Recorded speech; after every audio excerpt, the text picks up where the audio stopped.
A billionaire gives $450 to a beggar and the next day sees her at his lover's grave who died 24 years.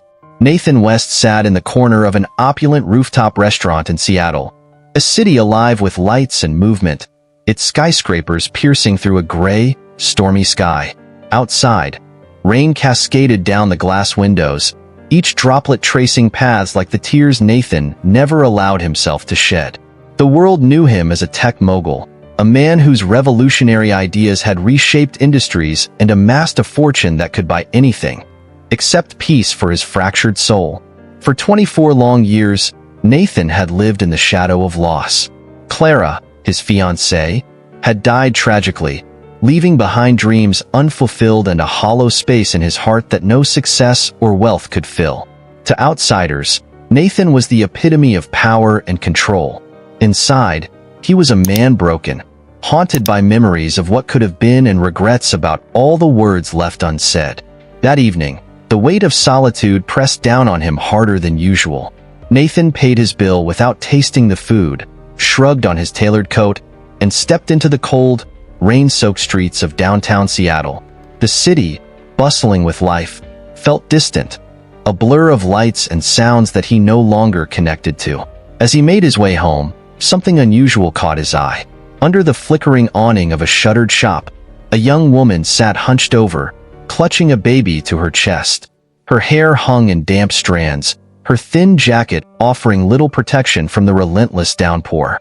The baby in her arms whimpered softly, its tiny face barely visible beneath the edge of a tattered blanket. Nathan slowed his steps, something stirring in him that he hadn't felt in years, a faint but persistent tug at his chest. He wasn't the kind of man to intervene in strangers' lives. His contributions to charity were impersonal, sizable checks signed in air-conditioned offices, far removed from the people they were meant to help. But tonight, something about this woman, her fragility, the way she shielded her child as though it were the only thing anchoring her to the world, compelled him to act. Without a word, Nathan reached into his wallet and pulled out $450 in crisp bills, the amount he had withdrawn earlier for no particular reason. He stepped closer, the rain dripping from his umbrella, and extended the money toward her. "For you," he said simply, his voice soft yet firm. The woman looked up, startled, her wide, tear-filled eyes meeting his. She hesitated before taking the money with trembling hands. "Thank you," she whispered, her voice barely audible over the rain. "Thank you so much." Nathan nodded, but said nothing more. He turned and walked away, his footsteps disappearing into the rhythmic patter of rain on the pavement. As the city enveloped him once again, Nathan's mind lingered on the encounter. He told himself it was nothing, a fleeting act of kindness in a world full of sorrow. Yet, deep down, he couldn't shake the image of her tear-streaked face or the fragile life she cradled in her arms.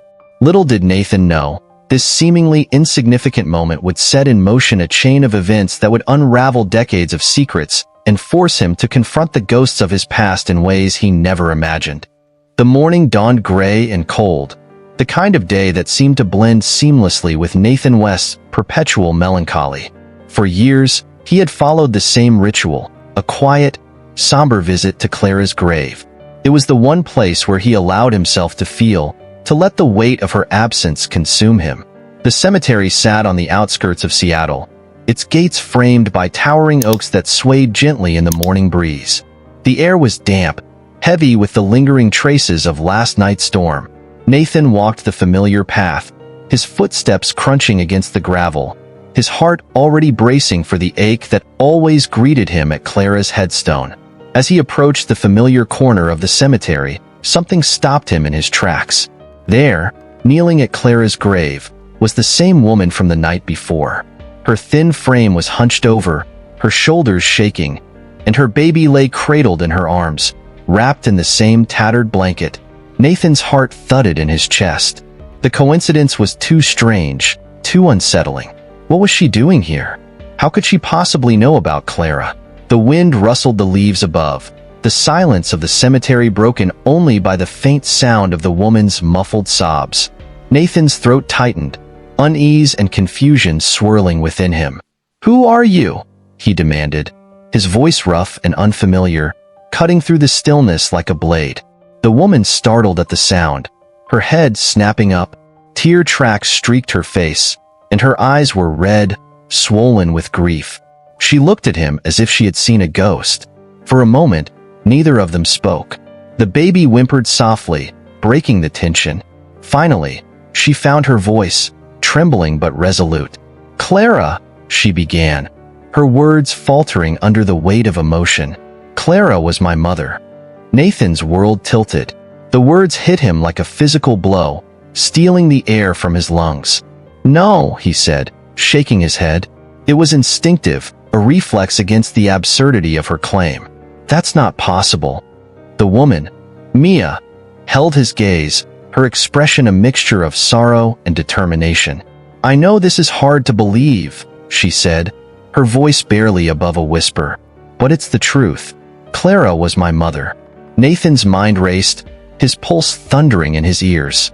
He stared at Mia, searching her face for something, a clue, a lie, anything that would make sense of this moment. But instead, he saw something else, a flicker of familiarity in her features, the curve of her jaw, the intensity in her eyes. He had spent years staring at photos of Clara, memorizing every detail, and now, unbidden, he could see pieces of her in this woman before him. "No," he repeated, though his voice lacked the conviction it had carried moments earlier. "Clara, she never had a child. She would have told me." Mia's lips trembled, her grip tightening around the baby in her arms. "She didn't tell you," she said softly, "but it's true. I've spent my whole life trying to understand why she kept it a secret, trying to find her. And now I'm here." Nathan took a step back, his knees threatening to give way beneath him. His mind was a storm of disbelief, confusion, and a creeping dread that Mia might be telling the truth. "Why now?" he asked, his voice breaking. "Why are you here now?" Mia hesitated, glancing down at the child nestled against her chest. When she looked back at Nathan, her eyes were filled with something he couldn't name. Pain, maybe, or hope. "Because I found her name," she said, her voice steady despite her tears. "In the adoption records. And when I found her grave, I had to come. I had to see her. I had to know." Nathan's breath came in shallow gasps as the weight of her words sank in. His mind refused to believe it, yet every fiber of his being told him this moment was real. And then, as he looked at Mia, something shifted. A thought he hadn't allowed himself to consider surfaced, unbidden, and terrifying. If Mia was telling the truth, if Clara really had been her mother, then the child she held in her arms was his grandson. The realization struck him like lightning, searing through his denial, but with it came a flood of emotions he wasn't ready to face. Betrayal, sorrow, and a faint, fragile glimmer of something he hadn't felt in years. Hope. Nathan's hands trembled at his sides, his voice barely audible when he finally spoke. "I don't understand," he said. "I don't understand any of this." Mia stepped forward, her movements hesitant, her expression raw with emotion. "Neither do I," she admitted, "but I think we both deserve to." The wind whispered through the cemetery, carrying with it the weight of two lives now irreversibly intertwined. Nathan stared at Mia, at the child in her arms, and at Clara's grave behind them. The past he thought he knew was gone. In its place stood a truth he was just beginning to unravel, one that would change everything. Nathan West couldn't shake the weight of Mia's revelation as he stood there in the damp chill of the cemetery. Clara, his Clara, had been a mother? The thought was incomprehensible. He wanted to dismiss it, to call it a cruel mistake, but the intensity in Mia's eyes and the quiet vulnerability in her voice made it impossible to ignore. She was speaking again, her words measured, each one cutting through the thick fog of his disbelief. "I spent years searching for her," she said, her voice steady but tinged with emotion. "I didn't know who she was, just a name on my adoption papers. Clara Rose. That was all I had." Nathan's breath hitched. Clara Rose. He had loved that name, often saying how it felt delicate and timeless, like something out of a romance novel.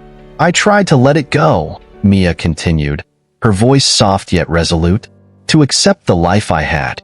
But the questions never stopped.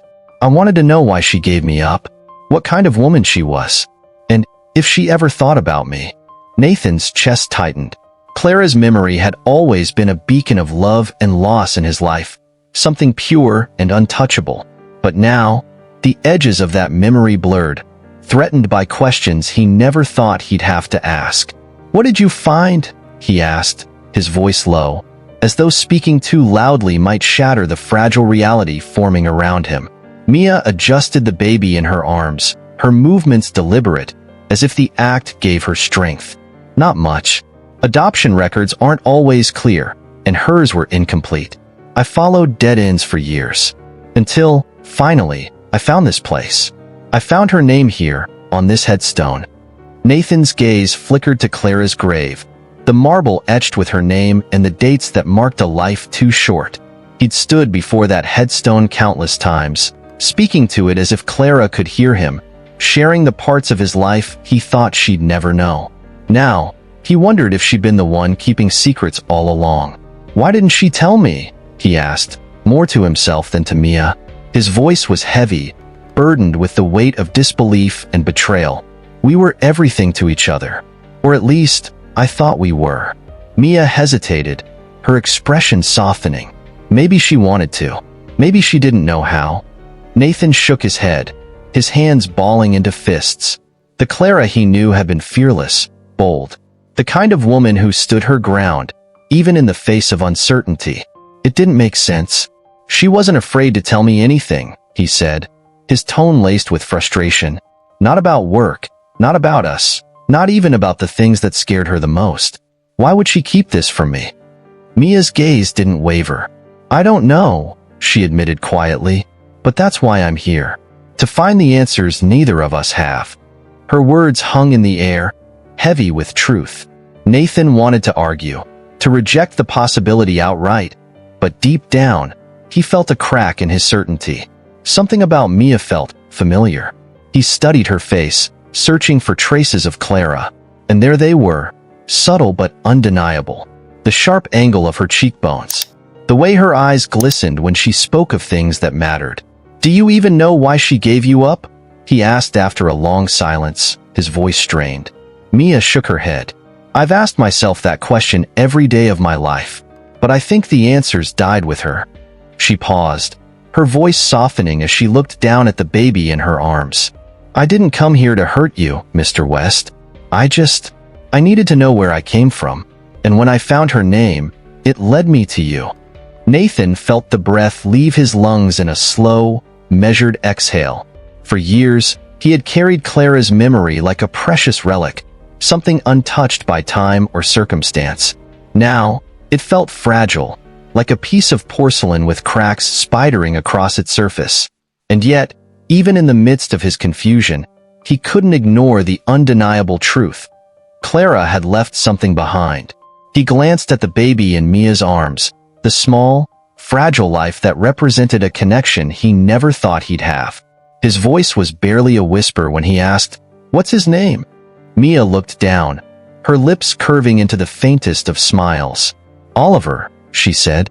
The name rolled through Nathan's mind, unfamiliar yet strangely comforting. He stared at the baby, whose tiny chest rose and fell with the rhythm of peaceful sleep. A grandson. The realization hit him with a force that left him unsteady. For the first time in years, Nathan felt something stir in the void Clara had left behind. Hope. "I don't know how to make sense of any of this," he admitted finally, his voice raw with emotion. "But I can't ignore it. I can't ignore you." Mia's eyes softened, her guarded expression easing just slightly. "I don't know what this means either," she said, "but maybe we can figure it out. Together." Nathan nodded, though his heart was still a storm of emotions.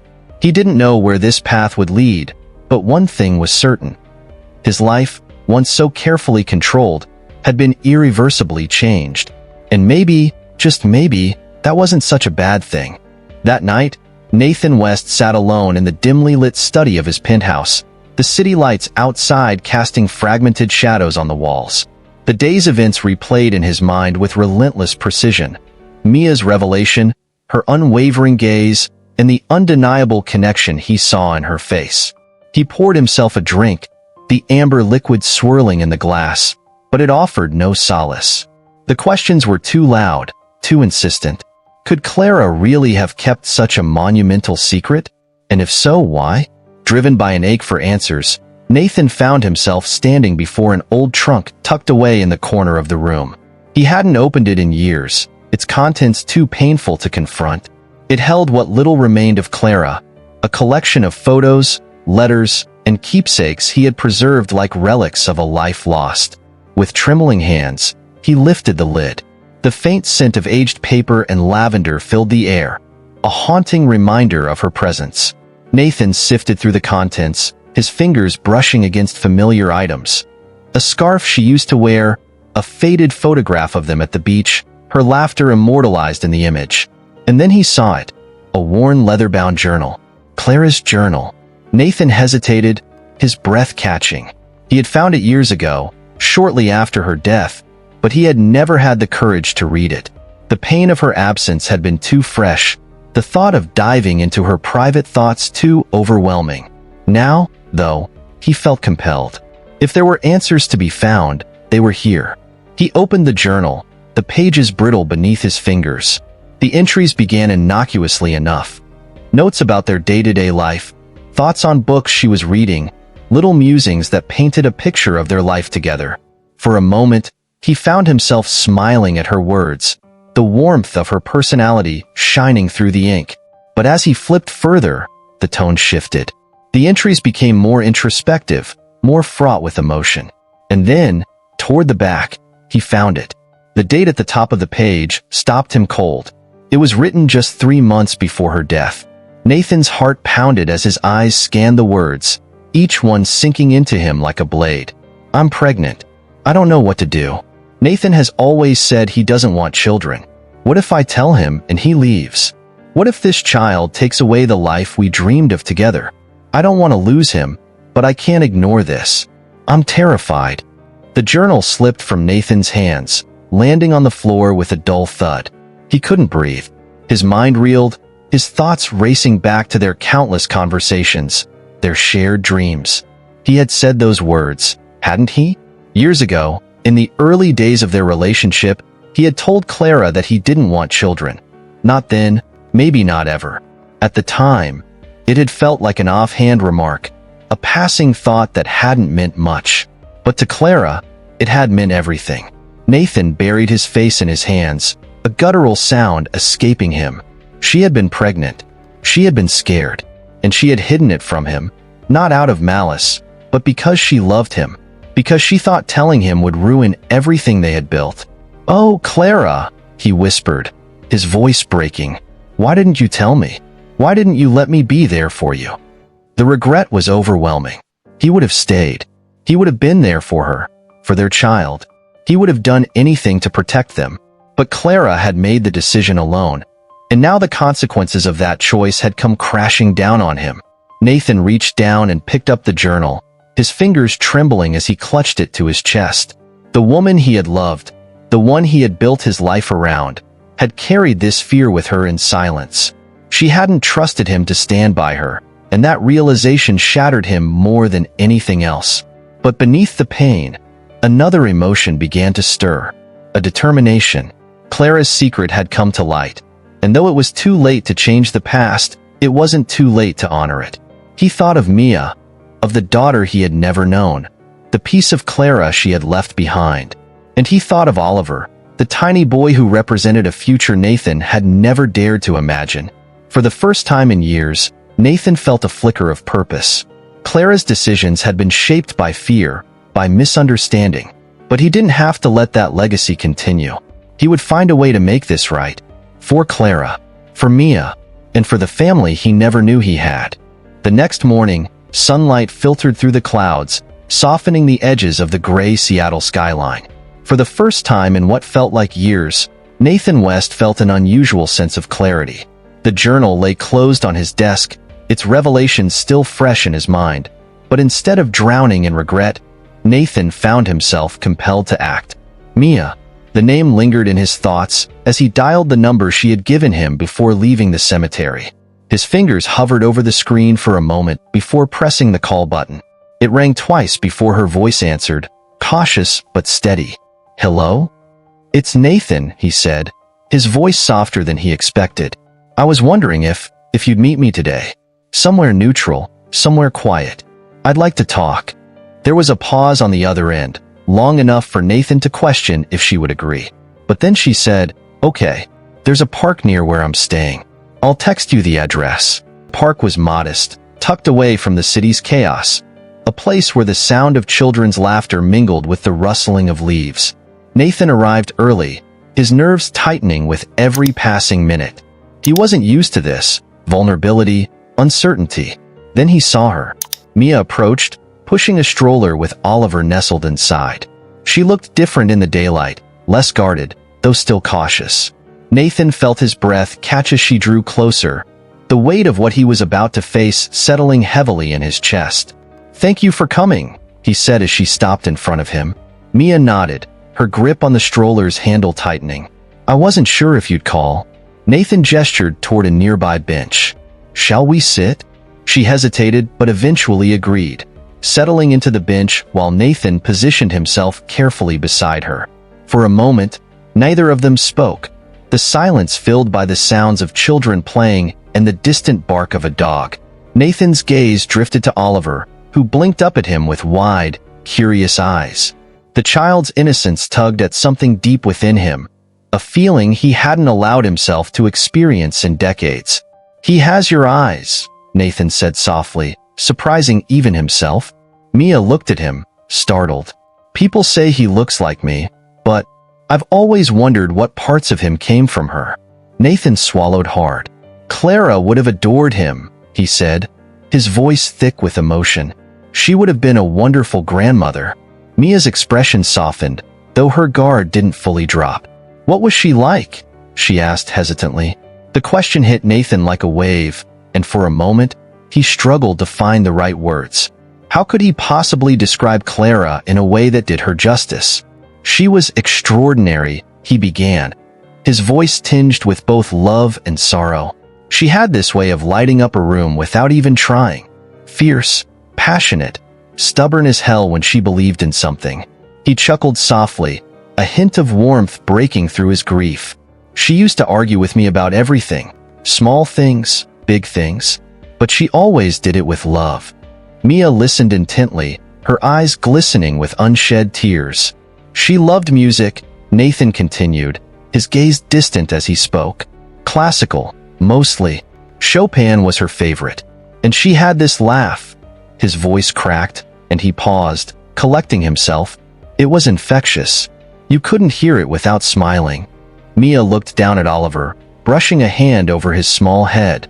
"I wish I could have known her," she said quietly. Nathan turned to her, his voice gentle but resolute. "You're a part of her, Mia. More than you know."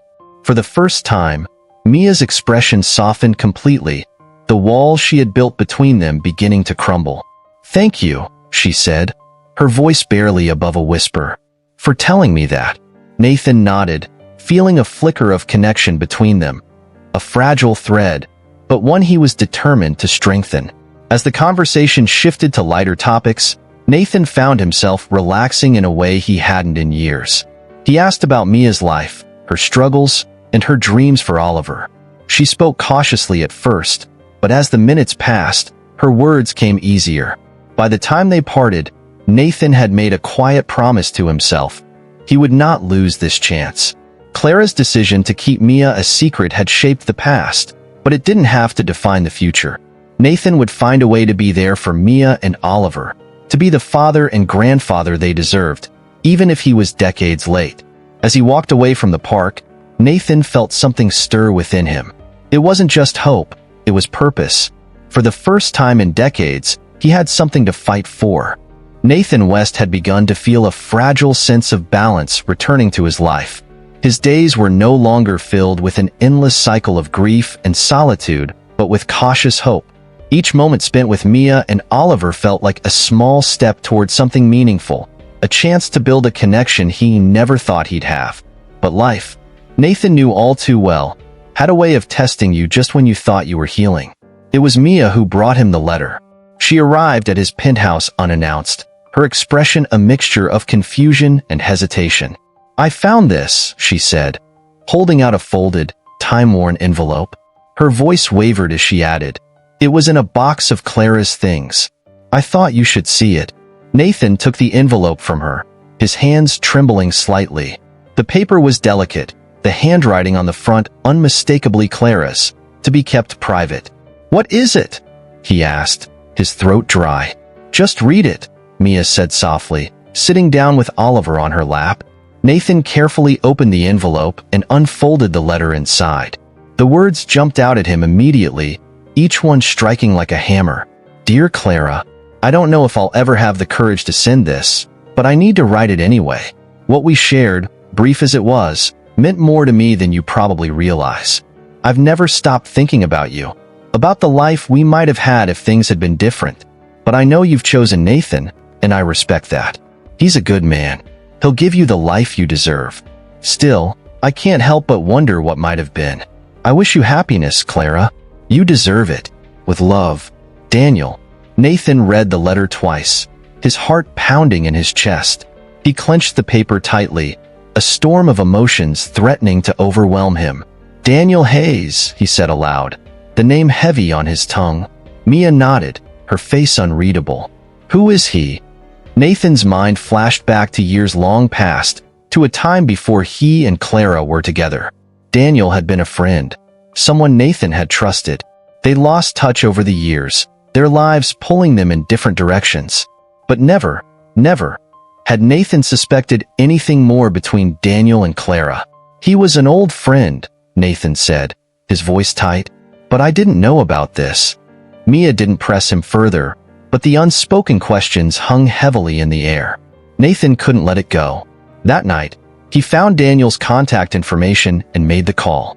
The line rang several times before a voice answered, one that was older but still familiar. "Nathan?" Daniel sounded surprised, even wary. "It's me," Nathan said, his tone clipped. "We need to talk. About Clara." There was a pause on the other end before Daniel sighed. "I figured this day might come," he said quietly.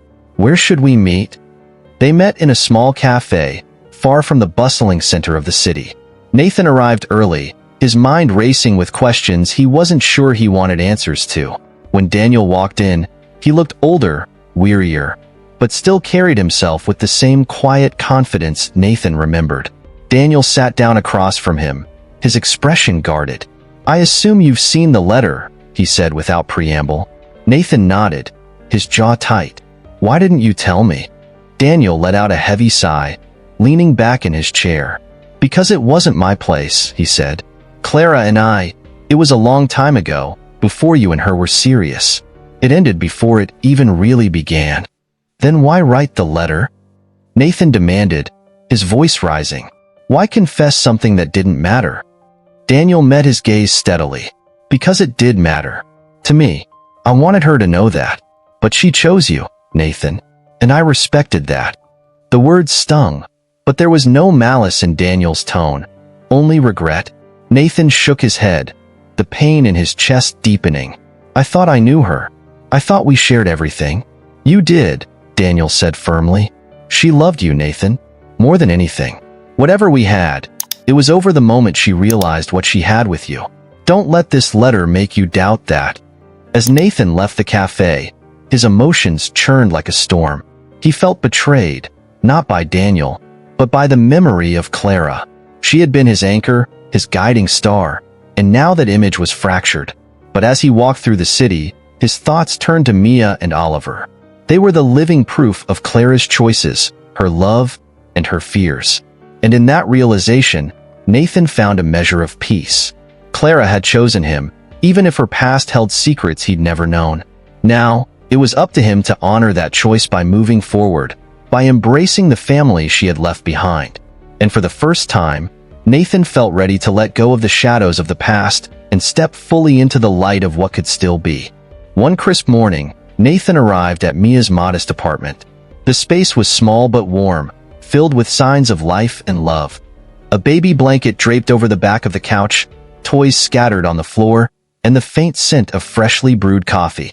"Come in," Mia said, balancing Oliver on her hip as she held the door open. Nathan stepped inside, his gaze immediately drawn to his grandson. Oliver grinned up at him, his tiny hand reaching out as if he recognized the man who had so recently become part of his world. "Good morning, Oliver," Nathan said softly, his voice carrying a tenderness he didn't know he was capable of. He reached out, letting the baby grab his finger, marveling at the strength in such a small hand. Mia smiled faintly as she watched them, her expression softer than it had been in weeks. "He likes you, you know," she said. Nathan looked up, his eyes meeting hers. "I'm glad," he said, his voice thick with emotion. "I want him to." Later that day, Nathan accompanied Mia and Oliver to the pediatrician's office. It was a mundane errand, one he might have dismissed as insignificant in the past, but now it felt monumental. Nathan sat in the waiting room, watching as Mia soothed Oliver with a quiet hum. The small moments, her gentle touch, the way Oliver calmed instantly in her arms, stirred something deep within him. He thought of all the milestones he had missed with Mia, all the times he could have been there but wasn't. When the nurse called their names, Nathan followed them into the examination room. He held Oliver while the doctor spoke, feeling the baby's warmth against his chest, and when Oliver cried after his shot, Nathan's heart ached in a way that was both painful and beautiful. "It's okay," he murmured, rocking the baby gently. "I'm here." As the weeks passed, Nathan found himself spending more and more time with Mia and Oliver. Their days together were a blend of laughter, shared stories, and moments of quiet understanding. One afternoon, as they sat in the park, Nathan told Mia about Clara, about the woman he had loved, her dreams, and the life they had shared. "She was remarkable," he said, his voice filled with both reverence and sorrow. "But she wasn't perfect. None of us are. I think she made choices she thought were best, even if they hurt us in the end." Mia nodded, her gaze distant. "I've always wondered what she would have thought of me," she said quietly. "She would have been proud of you," Nathan said without hesitation. "You're strong, just like her. And you're a wonderful mother to Oliver." Mia's eyes glistened with unshed tears, and for the first time, she leaned into Nathan, letting him place a comforting arm around her shoulders. Through it all, Nathan felt the weight of time slip away. He couldn't change the past, couldn't erase the years he had lost with Mia or the secrets Clara had taken to her grave. But he could be here now, and that, he realized, was what mattered most. One evening, as Nathan prepared to leave Mia's apartment, Oliver reached out for him, his small arms stretching toward Nathan with unspoken trust. Nathan hesitated, then scooped the baby into his arms. "Good night, little man," he said softly, pressing a kiss to Oliver's forehead. Mia watched them, a faint smile on her lips. "You're good with him," she said. Nathan looked at her, his expression serious but warm. "I want to be," he said, "for him, and for you." Mia nodded, her voice steady as she replied, "You already are." As Nathan walked home that night, he felt a quiet contentment settle over him. It wasn't the life he had imagined all those years ago, but it was a life worth cherishing. For the first time in decades, Nathan wasn't looking back. He was looking forward, toward the future he was building with Mia and Oliver, one moment at a time. And for the first time, he allowed himself to believe that it wasn't too late to find love, connection, and purpose again. The afternoon sun bathed the cemetery in a warm, golden light, a stark contrast to the gray skies Nathan West had grown so used to. The towering oaks swayed gently in the breeze, their leaves rustling like a whispered lullaby. For years, this place had been Nathan's sanctuary, a space where he could mourn Clara in solitude. But today, for the first time, he wasn't alone. Mia walked beside him, Oliver cradled in her arms. The baby's soft coos punctuated the stillness, a sound so full of life that it felt out of place in this quiet resting ground. Nathan carried a bouquet of Clara's favorite flowers, white lilies, and with each step toward her grave, he felt the familiar weight of grief pressing down on his chest. But this time, it was different. The weight was there, yes, but so was something else. Hope. When they reached the headstone, Nathan stopped, his breath catching as he took in the sight of Clara's name etched into the stone. It was a name he had spoken to countless times over the years, a name that had been his anchor and his torment. Mia stood beside him, her gaze fixed on the headstone. She shifted Oliver in her arms and glanced at Nathan. "Do you come here often?" she asked quietly. He nodded. "Every week, for the last 24 years. It's the only way I felt close to her." Mia's expression softened, and she reached out to touch his arm. "She meant so much to you." "She was my everything," Nathan replied, his voice trembling. "Losing her. It felt like losing a part of myself." They stood in silence for a moment before Nathan stepped forward and knelt by the grave. He placed the bouquet of lilies gently at the base of the headstone, his fingers lingering on the cool stone. "Clara," he began, his voice steady but heavy with emotion. "I've spent so many years trying to make sense of everything. Of losing you, of the choices you made. I was angry, hurt, but now I understand. You did what you thought was best. And because of that, I have Mia. I have Oliver." He paused, glancing back at Mia, who was watching him with tears glistening in her eyes. "I'll always love you," he continued, his voice breaking, "but it's time for me to let go. To stop living in the past and start building something new. I think you'd want that for me, for all of us." As Nathan stood, Mia stepped forward, Oliver cradled tightly against her chest. She knelt beside the grave, her fingers tracing the letters of Clara's name. "Hi, Mom," she whispered, her voice shaky. "I never got to know you, but I feel like I'm learning who you were through him." She glanced back at Nathan, her lips curving into a faint smile. "I think you'd be proud of him. Of us." Mia reached into her bag and pulled out a single white lily, placing it beside Nathan's bouquet. Then she leaned down, kissing her fingertips before pressing them gently against the headstone. Nathan's heart swelled with emotion as he watched her. This was what Clara had left him. A family, a chance at redemption and healing. When Mia stood, Nathan took Oliver from her arms. The baby looked up at him with wide, curious eyes, his tiny hands grasping at the air. Nathan smiled, his voice soft as he spoke. "Your grandmother would have loved you," he said, "and I promise you, I'll do everything I can to honor her by being the man she always believed I could be." Together, the three of them stood before Clara's grave, the sunlight casting their shadows across the grass.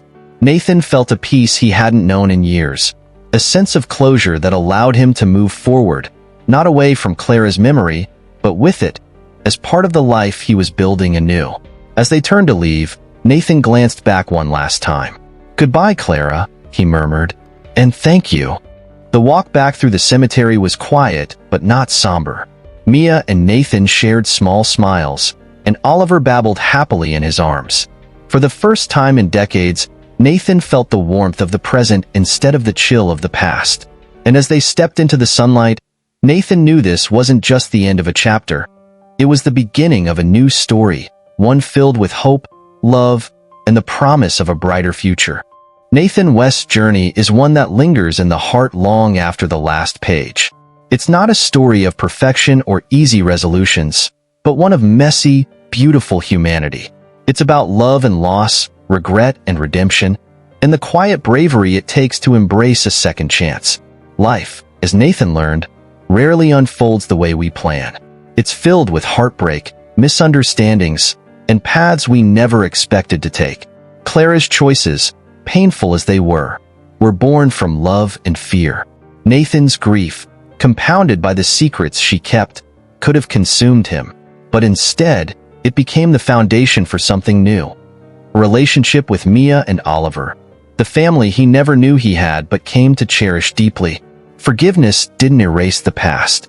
It didn't change the years Nathan spent mourning or the pain Mia endured searching for answers, but it freed them to move forward, to build something meaningful together. Nathan discovered that love isn't about perfection. It's about persistence. It's about showing up, even when it's hard, and choosing connection over bitterness. Through Nathan's story, we are reminded of a simple truth. It's never too late to embrace the unexpected. Life has a way of surprising us, often when we least expect it. Whether it's through a chance encounter, a buried letter, or a baby's laughter, Hope finds us if we're open to it. Now, I want to hear from you. What did you think about Nathan's journey? Have you ever found hope or connection in unexpected places? Share your thoughts in the comments. I'd love to hear your stories. And if this story touched your heart, don't forget to like, subscribe, and hit the notification bell. We'll continue bringing you heartfelt tales that remind us of the beauty and complexity of the human experience. Thank you for spending time with us today. We'll see you in the next video, and until then, take care and hold your loved ones close.